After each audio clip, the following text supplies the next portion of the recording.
You've probably all seen it, heard about it, or maybe even done it yourself. The 8-man challenge mode missions. For the ones that still don't know about it, the matchmaker for missions in this game is currently a little bit glitched, and sometimes you would join in another player's session without actually being in a squad, thus allowing both of you to each make your own team of 4 and then do the mission together with a total of 8. But did you know there's actually also a way to do this yourself whenever you want? And that is what I will be showing you today. So let's begin. To set the whole thing up, you're going to need a total of 5 players.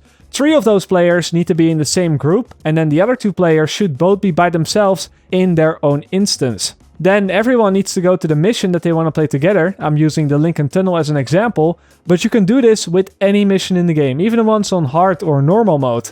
To start off, player 4 will have to walk into the matchmaker, select the difficulty that you all want to play on, and then start matchmaking until he finds a random group of players. Usually a little invite notification on the bottom of the screen will pop up as soon as a match is found.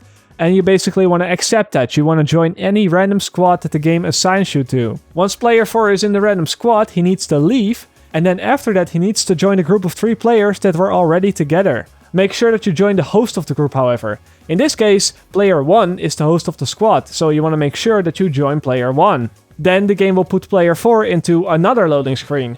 Now, what I'm about to tell you is going to require a little bit of timing. As far as I know, there's no exact time window, but a general rule of the thumb would be the faster, the better. The loading screen that player 4 has while he's joining player 1 will stay on 0% for a little while. But as soon as the loading screen starts progressing, let's say when it hits 5 or 10%, player 4 needs to tell player 1 to kick him. Now, as soon as player 4 is removed from the group, player 5 will have to join player 1. And as soon as you see that player 5 has joined your squad, player 1 needs to make player 2 the host of the game and then leave the squad. This will put player 1 into a loading screen, and after that loading screen is done, player 1 has to join player 4 as fast as he can. And after all of that, you should end up with a squad of 3 people and a squad of 2 people that are in the same instance. Now, I can imagine that this may be a bit confusing, so I'm going to show you my perspective from the game when I did this. You can see that I am currently the host of a group of 3 people. I am, in this case, player 1.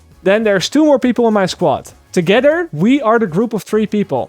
At this very moment, we are waiting for player 4 to join us. In this case, player 4 is Hawk00. So now he joined us, he is currently in the loading screen, and he is going to tell me when he hits 10% on his loading screen. And as soon as he hits that 10%, I'm going to remove him from the group, and then immediately after that, player 5 is going to join in on me. In this case, player 5 will be Nets, and as soon as I see that he has joined the squad, I'm going to make someone else leader, and then leave the group myself.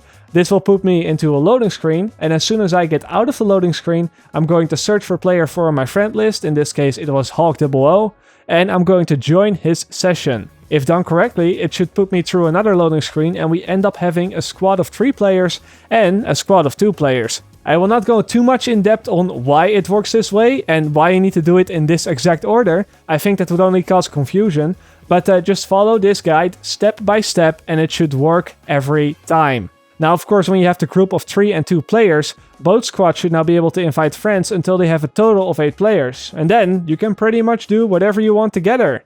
But this is also a tutorial for more than 8 players. So what do you do if you want to play with, for example, 12, 16, or maybe a team of 24 players?